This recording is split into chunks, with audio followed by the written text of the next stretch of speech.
نجيب بطاطين مسلوقين نحطهم على البلندر، سنين توم، نص بصله مفرومه، معلقه ملح ومعلقه فلفل ابيض، بدنا نطحنهم كثير منيح.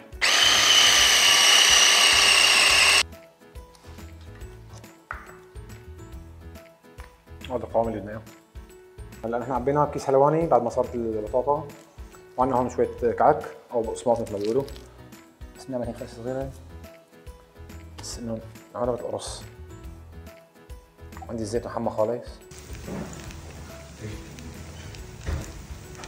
300 جرام دجاج وفوق البطاطا، ما حتحتاج لا تتبيله ولا شيء، البهارات اللي فيها موجوده بتكفي.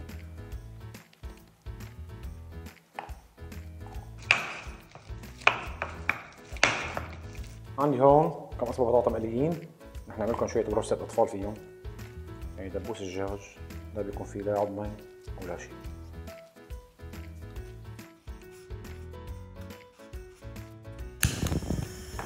واللي زادوا معنا من الدجاج عملنا هون أشكال كور، هلا بنقول لكم فيهم شو الشغلة. هلا بنزل الدبوس،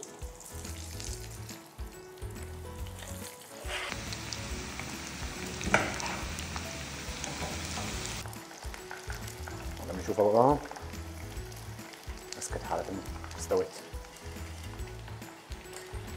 وعندي هون 100 جرام دجاج صدر، قطعت شي أصابع وشي مكعبات، بدي اليوم بالزيت، بس قبل احط لهم شوي رشة ملح ورشة فلفل أبيض.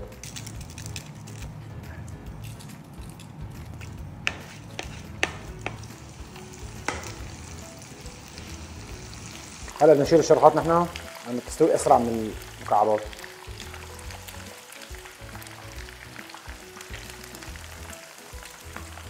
في عندنا هون مايونيز، خردل، صوص صويا، صلصة دجاج حادة شوي بس طيبة.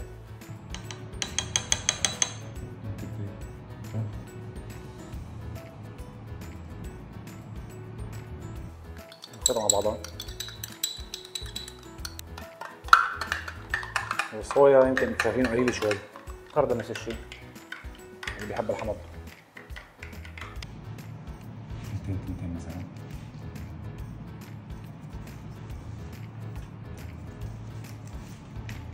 تحبوا تضيفوا عليها اي نوع خضار ممكن يمشي الحال. هيك مثلا بدكم تاكلوها، حابين تاكلوها اسحبوها هيك، اخذت الصوص، ركيتوها بالصوص وفتوا الفوطه، هي كل القصه. ونفس الشيء البيانين، تسحبوا العوده مو شايفين، ما وسختوا ايديكم، كله تمام ان شاء الله. هون خلصنا التقديمه كلها. عندكم هون مثل ما قلنا بروستد للاطفال، وهي كاسات الشرحات، وهي كاسات دجاج مع البطاطا، وهي هون كرات الدجاج مع البطاطا.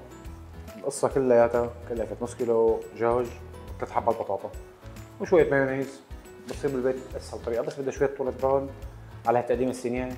وان شاء الله الف هنا، جربوها وخبروني بالتعليقات. يسعد لي مساكم.